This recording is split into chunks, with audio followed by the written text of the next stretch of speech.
Hello everyone, welcome to Sabka Topper. Today we will discuss the phylum Nematoda, Annelida and Arthropoda from your class 9th NCERT book, chapter Diversity in Living Organisms under Kingdom Animalia.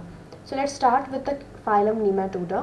Nematoda phylum जैसे कि हमने तीन जो है phylum को discuss कर लिया है, पॉरीफेरा, सीलेंट्रेटा और Cnidaria and प्लेटीहेलमिन्थस।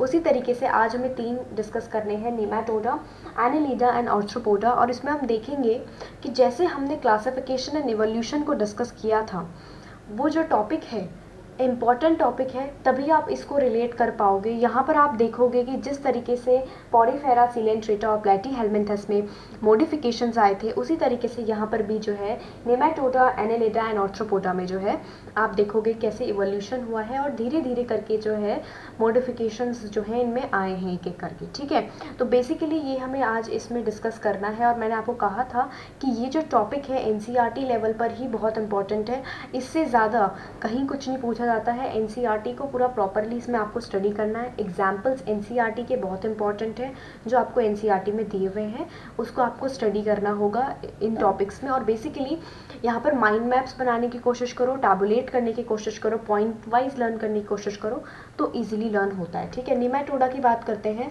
The nematode body is also bilaterally symmetrical. Bilaterally symmetrical मैंने आपको क्या बताया था, इससे पहले भी हमने बायलेटरली सिमेट्रिकल और ट्रिप्लोब्लास्टिक जो है इसकी स्टडी की थी। बायलेटरली सिमेट्रिकल का मतलब होता है कि जो बॉडी है वो डिविजिबल हो जाती है टू इक्वल हाफ्स में इन ओनली वन प्लेन, सिर्फ एक प्लेन में दो इक्वल हाफ में। जैसे कि आपने देखा था कि लेफ्ट और राइट जो पार्ट होता है बॉडी का, उसका सेम डिज़ाइन आ जाता है, तो दैट इज़ बायलेटरली सिमेट्रिकल। दो तरह की सिमेट्री जो है बेसिकली हम डिस्कस करते हैं, रेडियल एंड बायलेटरल। तो दो तरह की सिमेट्री हम देखते हैं, radial symmetrical and bilaterally symmetrical, ये दो जो है हमें डिस्कस करने होते हैं। तो अभी जो हम देख रहे हैं वो बायलेटरल सिमेट्री देख रहे हैं, फिर रेडियल सिमेट्री आपको भी आगे जो है पढ़ने में अभी डिस्कस करेंगे हम लोग। और ट्रिप्लोब्लास्टिक का मैंने मतलब बताया था कि 3 जर्म लेयर्स प्रेजेंट होते हैं। आउटर उसमें से एक्टोडर्म हो गया आपका, इनर हमने देखा था एंडोडर्म, और जो थर्ड वन होती है वो मीजोडर्म होती है। तो ये 3 जर्म लेयर्स को हम स्टडी करते हैं, ये सब मैंने आपको प्रीवियस वीडियो में बता रखा है।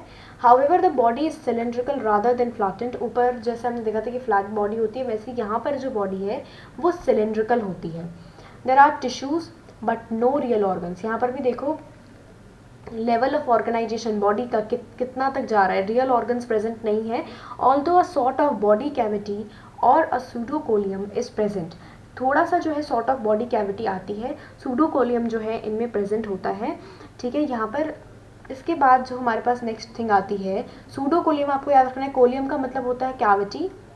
ठीक है, तो बेसिकली ये आपका सूडोसीलियम है। तो सूडोसीलियम में आपको याद रखना है कि जो आपकी बॉडी कैविटी या फिर सीलियम की हम बात कर रहे हैं, तो जो ये सीलियम है उसी का एक पार्ट आपका जो है क्लासिफिकेशन में आता है सूडोसीलियम। ठीक है, तो ये सूडोसीलियम आप याद रखोगे, सूडोसीलियम जो है इनमें प्रेजेंट होता है। देर आर वेरी फैमिलियर और पैरासिटिक वॉर्म्स कॉजिंग डिजीजेस। इसमें बेसिकली आपका जो है बहुत फैमिलियर जो है वॉर्म्स वगैरह आते हैं जो डिजीज़ कॉजिंग होते हैं, such as the worms causing elephantiasis. जैसे कि जो ये जो आपकी डिजीज़ है एलिफेंटियासिस, ये वाले वॉर्म्स भी इसी में आते हैं, जो कि आपके फाइलेरियल वॉर्म्स होते हैं, और the worms in the intestine, और जो आपके इंटेस्टाइन में रहते हैं, जैसे कि राउंड वॉर्म्स हो गए, पिन वॉर्म्स हो गए, जो आपके इंटेस्टाइन में प्रेजेंट होते हैं। सम एग्जाम्पल्स आपको यहाँ पर दिया हुआ है एस्कैरिस का और विचेरिया का नेमाटोड्स में। एस्केलमिन्थस भी इनको हम कहते हैं। यहाँ पर आपको जो है इसका मेल फीमेल दोनों दिखाया हुआ है। इस तरीके से आपको ये याद रखने हैं, जितने भी आपको यहाँ पर एनसीईआरटी में जो भी एग्जांपल्स दिए हुए हैं आपको याद रखने हैं, एमसीक्यू पॉइंट ऑफ व्यू से भी इंपॉर्टेंट होते हैं। फिर आता है एनेलिडा। एनेलिडा को डिस्कस करेंगे। Annelid animals are also bilaterally symmetrical. अब देखो इसको याद रखने के लिए एक तरीका है, बायलेटरली सिमेट्रिकल ट्रिप्लोब्लास्टिक। ये जितने भी आपके ऑर्गेनिज्म एक सीरीज में ही है, ठीक है, चाहे आप ले लो निमाटोडा से या शायद प्लेटीहेलमिन्थस में भी आपका ऐसी प्रोवाइडेड है। तो प्लेटीहेलमिन्थस से जो है आपका, इसको आप एक तरह से नोट डाउन कर लो, ठीक है, कि इन सब में एक जैसे ये they are bilaterally symmetrical body है और ट्रिप्लोप्लास्टिक है, तो ये आप इसको इस तरीके से याद करो। But in addition they have a true body cavity, इनके पास बॉडी कैविटी प्रेजेंट होती है। यहाँ पर आपने देखा किस तरीके से चेंज आया निमाटोडा से। This allows true organs to be packaged in the body structure. इस तरीके से जो ट्रू ऑर्गन्स हैं ये भी इनकी बॉडी में अकोमोडेट हो सकते हैं। देयर इज़ दस एक्सटेंसिव ऑर्गन डिफ्रेंशिएशन। अभी तक हमने देखा था कि डिफ्रेंशिएशन बहुत ही मिनिमल था, लेकिन यहाँ से आप जो है डिफ्रेंशिएशन को ऑब्जर्व कर सकते हो। This differentiation occurs in a segmental fashion with the segments lined up one after the other from head to tail. Head to tail इनकी जो बॉडी होती है, बेसिकली जो एनेलिडा, निमेटोडा ये सब होते हैं में हेड टू टेल बॉडी होती है। तो हेड टू टेल बॉडी में आप देखोगे कि सेगमेंटल फैशन में सेगमेंटल डिफ्रेंशिएशन होता है, यानी कि सेगमेंट्स में जो है डिफ्रेंशिएशन इनका प्रॉपर होता है। These animals are found in a variety of habitats. इनकी बहुत ज़्यादा जगहों पर ये पाए जाते हैं। वैरायटी ऑफ हैबिटेट्स इनका, इसके आप फ्रेश वाटर में इनको देख सकते हो, आप मरीन वाटर में देख सकते हो, लैंड में भी देख सकते हो। यहाँ पर आप देखो कैसे इस क्लासिफिकेशन एंड इवोल्यूशन वाला टॉपिक पूरा आ रहा है निमेटोडा से यहाँ पर जैसे ही आए एनेलिडा में, तो हम लैंड को भी देख रहे हैं। अभी तक हमने लैंड को ऑब्जर्व नहीं किया था, लैंड में देख रहे हैं कि अब धीरे धीरे लैंड में भी आ रहे हैं। यहाँ पर से निमेटोडा तो आपने बेसिकली देखा कि आपके इंटेस्टाइन में प्रेजेंट थे, ठीक है, लेकिन लैंड में जो है यहाँ से हमारा फिर से जो है एनेलिडा में हम देख रहे हैं कि लैंड में आ रहे हैं। Earthworms and leeches are familiar examples. Earthworms को आपने देखा है लैंड में रहते हैं, लीचेस को आपने देखा, ये सब फेमिलियर एग्जाम्पल्स हैं। ये आप क्या हो गया, डिफरेंट डिफरेंट अर्थवॉर्म्स, लीच, ये सारे आपके इसमें एग्जाम्पल आते हैं एनेलिडा में। नेम्स आपको याद रखने एग्जाम्पल्स के। फिर आता है आर्थ्रोपोडा। आर्थ्रोपोडा में हम डिस्कस करेंगे, this is probably the largest group of animals, very important from MCQ point of view.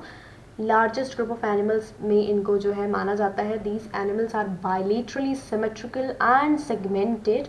ये एनिमल्स बायलेटरली सिमेट्रिकल होते हैं और ये एनिमल्स जो होते हैं वो सेगमेंटेड होते हैं। और आपको पता है आर्थ्रोपोडा में आपके बहुत सारे एनिमल्स आते हैं और ये जो एनिमल्स होते हैं आप इनको ऑब्जर्व करते हो अपने डे टू डे लाइफ में। There is an open circulatory system so the blood does not flow in well defined blood vessels.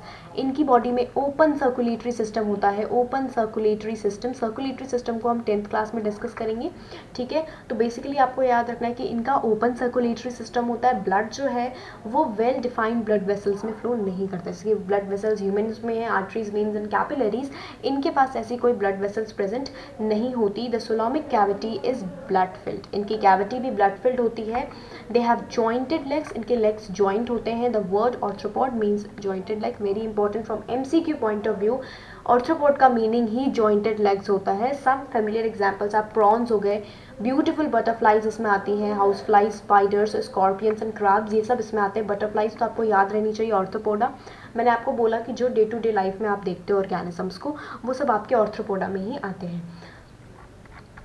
यहाँ पर देखो कितने सारे फिगर्स आपको यहाँ पे दिए हुए हैं अलग अलग। प्रॉन है, स्कॉर्पियन है, स्पाइडर है, कॉकरोच है, हाउस फ्लाई, बटरफ्लाई, ये सब आपका ऑर्थ्रोपोडा में आता है। तो यहाँ पर आप देख रहे हो किस तरीके से जॉइंटेड लेग्स और ऑर्थ्रोपोडा का जो मीनिंग आपको बताया गया वो यहाँ पर आपका शो हो रहा है। तो ये आपको एग्जाम्पल्स जितने इसमें प्रोवाइडेड है वो सारे याद करने हैं, उनसे एक्सेस पे मत जाओ, जितना इसमें उसको प्रॉपरली लर्न करो उसके बाद ही आगे बढ़ो, ठीक है। तो यहाँ तक आपका हो गया। इसके बाद हमें डिस्कस करना है मोलस्का, इकाइनोडर्मेटा एंड प्रोटोकॉर्डाटा को। उसको हम नेक्स्ट वीडियो लेक्चर में डिस्कस करेंगे, ठीक है। तो आपको क्या करना है, आपको चैनल को सब्सक्राइब कर देना है ताकि आपको नोटिफिकेशंस जो है वीडियोज़ की वो मिलती रहे, और साथ ही साथ में जो भी कंटेंट हम प्रिपेयर कर रहे हैं for 9th, 10th, 11th, 12th वो आपको टाइम टू टाइम मिलता रहे, ठीक है। Thanks for watching.